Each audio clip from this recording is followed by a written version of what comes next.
সবাইকে আবারও স্বাগত জানাচ্ছি কনসেপ্ট ক্লাসেসে। আজকে যেই টপিকটাতে এক্ষণে ডিসকাস করব সেটা হলো গিয়ে স্ট্রাকচার অফ ফ্লাওয়ার বা ফুলের গঠন। এই ফুলের গঠন থেকে কিন্তু প্রশ্ন আসতে পারে এবং বিভিন্ন পার্ট থেকে বিভিন্ন রকমের কোশ্চেন আসে। আমি বলে দেবো কোশ্চেনগুলো কীরকমের হয়। তো প্রথম যে স্ট্রাকচারটা আপনাদের সামনে এখানে আপনারা দেখতে পাচ্ছেন, সেখানে আপনারা দেখতে পাচ্ছেন যে এখানে আপনারা দেখতে পাচ্ছেন যে সাধারণত একটি ফুলের বা পুষ্পের প্রধানত 4টি অংশ থাকে। একটি হলো তার বৃতি, ঠিক আছে, বৃতি। তারপর হলো গিয়ে তার পাপড়ি, যেটাকে আমরা দলমণ্ডল বলি, পুংকেশর এবং স্ত্রীস্তবক।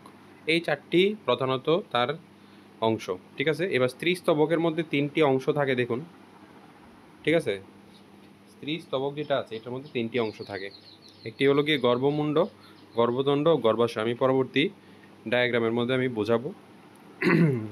আর পুংকেশর যেটা আছে সেটা হলো গিয়ে পরাগধানী এবং পরাগদণ্ড, ঠিক আছে। এই দুইটা পার্ট নিয়ে গঠিত। পাপড়ির মধ্যে দেখুন প্রশ্ন কি আসতে পারে, ফুলের কোন অংশটি পতঙ্গদের আকর্ষণ করে বা বর্ণময় হয়, এই কোশ্চেনগুলো আসতে পারে পাপড়ির থেকে। বৃতি, কোন অংশটি সবুজ বর্ণের হয়, কোন অংশটি পুষ্পের কোন অংশটি এই সবুজ বর্ণের হয়, এটা তো প্রশ্ন আসতেই পারে। পাশাপাশি কোন অংশটি পুষ্পের কোন অংশটি সালোক সংশ্লেষে সক্ষম, এটাও কিন্তু প্রশ্ন আসতে পারে। আরেকটা জিনিস লক্ষ্য করবেন, এটা কিন্তু পরবর্তী স্লাইডগুলোতে পাবেন না। এটা হলো গিয়ে পুষ্পাক্ষ। যেটা পুষ্পাক্ষ এমন একটা পার্ট যেটা ফুলের এই অংশটা আপনারা দেখতে পাচ্ছেন। পুষ্পাক্ষ যে অংশটা ফুলের সমস্ত অন্যান্য অংশকে সে কী করেছে, ধরে রেখেছে, যাকে বলছি পুষ্পাক্ষ। আপেল, নাশপাতি, স্ট্রবেরি, এদের ক্ষেত্রে পুষ্পাক্ষ পরিবর্তিত হয়ে ফলে পরিণত হয়, ঠিক আছে। কি বললাম? আপেল, নাশপাতি, স্ট্রবেরি, এদের ক্ষেত্রে পুষ্পাক্ষ পরিবর্তিত হয়ে ফলে রূপান্তরিত হয়, ঠিক আছে। আর এইখানে যে জিনিসটা আমাদের জানার, পুষ্পবৃন্ত তো আপনারা জানেনই, পুষ্পের পরবর্তী যে অংশটি, পুষ্পাক্ষের পরবর্তী অংশটি, এর মধ্যে দেখবেন গর্ভাশয় আমি যখন বলবো তখন এখানে গর্ভাশয় যে পার্টটা দেখানো হয়েছে এটা অ্যাকচুয়ালি ডিম্বক, ঠিক আছে। তারপর নেক্সট ডায়াগ্রামে যাচ্ছি। যাদের ইংলিশ প্রয়োজন হয় এখানে কিন্তু ইংলিশটাও আছে। স্টিগমা স্টাইল ওভারি, ওভারির মধ্যে থাকে ওভারি এবং ওভিউল আছে। পেটাল মানে হলো গিয়ে দলমণ্ডল। স্টেমেনের মধ্যে 2টা পার্ট থাকে, অ্যান্থার, ফিলামেন্ট, এখানে দেখতে পাচ্ছেন। আর রিসেপ্টেকল যেটা, এটা হলো পুষ্পাক্ষ, ঠিক আছে। সেপালকে আমরা বৃতি বলি, এখানে লক্ষ্য করতে পারবেন, ইংলিশে দেওয়া আছে। এবার এই ছবিটা ভালো করে লক্ষ্য করুন। এই ছবিটার মধ্যে একটা হলো গিয়ে পুং অংশ, পুংকেশর, আর একটা হলো গিয়ে স্ত্রীস্তবক, ঠিক আছে। পুংকেশরের মধ্যে আমি বলেছিলাম 2টা অংশ থাকে, একটা অ্যান্থার। এখান থেকে প্রশ্ন আসতে পারে যে পরাগ রেণু বা পরাগ রেণু যেটাকে বলছি, ঠিক আছে, পরাগ রেণু বা শুধু পরাগও দিতে পারে, বা পোলেন কোন অংশটিতে উৎপন্ন হয়, অ্যান্থারে উৎপন্ন হয়, ঠিক আছে। ফুলের সাথে কোন অংশের মাধ্যমে অ্যান্থার বা পুংধানী যুক্ত থাকে, এটা হলো গিয়ে ফিলামেন্ট বা পুংদণ্ডের সাথে মাধ্যমে, ঠিক আছে। তারপর হলো গিয়ে কার্পেল। কার্পেলের 3টা পার্ট থাকে, একটা হলো গর্ভমুণ্ড, একটা হলো গর্ভদণ্ড, একটা হলো গর্ভাশয়, ঠিক আছে। একটা হলো গর্ভাশয়। গর্ভাশয়ের ভেতরে যেই ছোটো ছোটো স্ট্রাকচারগুলো দেখতে পাচ্ছেন সেটা হলো ওভিউল। এবং এখানে জানার বিষয় হলো গিয়ে এখান থেকে সিকোয়েন্সটা আপনাদের জিজ্ঞেস করতে পারে, যেহেতু 2টা এস দিয়ে ভেজাল লাগতে পারে, বাংলাতে নাও দিতে পারে, স্টিগমা স্টাইল ওভারি বা স্টিগমা স্টাইল গর্ভাশয় এরকমভাবেও দিতে পারে, ঠিক আছে। তাহলে আপনারা মনে রাখবেন, স্টিগমা উপরে আসে, তারপর স্টাইল, তারপর হলো কি ওভারি। ওভারির ভিতরে কি থাকে? ওভিউল থাকে। জানার কথা, এই ওভারি কিন্তু ভবিষ্যতে ফল উৎপাদিত হয়, ফলে রূপান্তরিত হয়। ওভারি বা গর্ভাশয় ফলে রূপান্তরিত হয়, ওভিউল বা ডিম্বক বীজে রূপান্তরিত হয়। বুঝাতে পারলাম?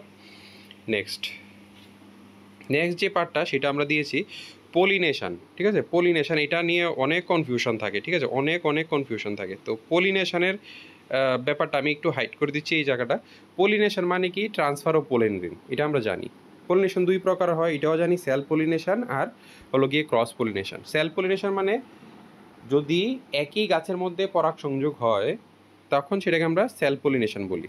এবার ব্যাপার আছে, অটোগেমি আছে, গাইটোনোগেমি আছে। অটোগেমি মানে কি? এগুলোও কিন্তু জিজ্ঞেস করতে পারে, প্রশ্ন যদি কঠিন হয়, ঠিক আছে। প্রশ্ন যদি কঠিন হয় তাহলে কিন্তু মানে ট্রিকি করে, তাহলে কিন্তু ইনফরমেশনগুলো আপনাদের জানা থাকতে হবে। অটোগেমি মানে কি? Pollen grain fall on stigma of the same flower.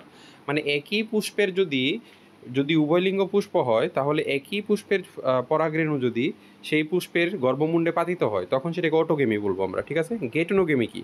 গেটোনোগেমি হলো গিয়ে pollen grains falls on the stigma of the different flower on the same plant.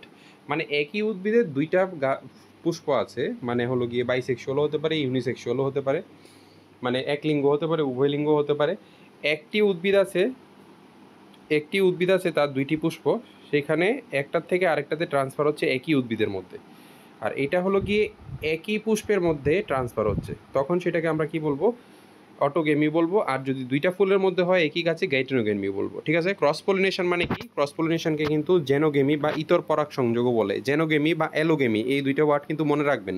প্রশ্ন করে দিতে পারে যখন স্টেটমেন্ট দিয়ে দেবে যে দুইটি একই প্রকার উদ্ভিদের মধ্যে যখন পরাগ সংযোগ হয়, তখন কি বলবো এটাকে আমরা? অপশান দিয়ে দেবে, সেলফ পলিনেশন, গেটনোগেমি, অটোগেমি, জেনোগেমি, এরকম দিয়ে দেবে। ঠিক আছে? Option none of the above, বা অ্যালোগেমিও দিতে পারে। জেনোগেমিটা অনেকে জানতে পারেন, অ্যালোগেমিটা একটু মনে রাখবেন। ঠিক আছে? এজেন্টস কী কী আছে ক্রস পলিনেশনে?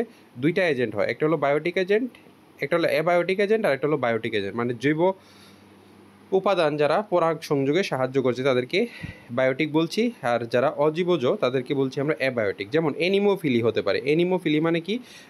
অজীবজ, বায়ুর মাধ্যমে যদি পরাগ সংযোগ হয়, জলের মাধ্যমে যদি পরাগ সংযোগ হয়, তখন তাকে আমরা বলবো হাইড্রোফিলি। ঠিক আছে? হাইড্রোফিলি বলবো। আর যদি আমরা দেখি বায়োটিক এজেন্টস, যেমন অ্যান্টোমোফিলি, এই নামগুলো কিন্তু মনে রাখবেন, যদি পতঙ্গের মাধ্যমে হয়। কপাল ভালো থাকলে এক্সামে গিয়ে এই কোশ্চেনগুলো পেয়ে যেতে পারেন, একটা এই 4টার মধ্যে, 5টার মধ্যে, 6টার মধ্যে। ঠিক আছে? অর্নিথোফিলি হলো গিয়ে বার্ডের মাধ্যমে হয়, কাইরোপ্টেরোফিলি হলো গিয়ে ব্যাটের মাধ্যমে হয়, মেলাকোফিলি হলো গিয়ে মোলাস্কের মাধ্যমে হয়। মোলাস্ক তো আমরা জানি, ব্যাট মানে বাদুর, মোলাস্ক হলো গিয়ে শামুক জাতীয় বা যারা কম্বোজ জাতীয় প্রাণী আছে তাদেরকে আমরা মেলাকোফিলি বলে থাকি সাধারণত। ঠিক আছে? তাহলে এই ক্লাসটা অতটুকুই আজকে।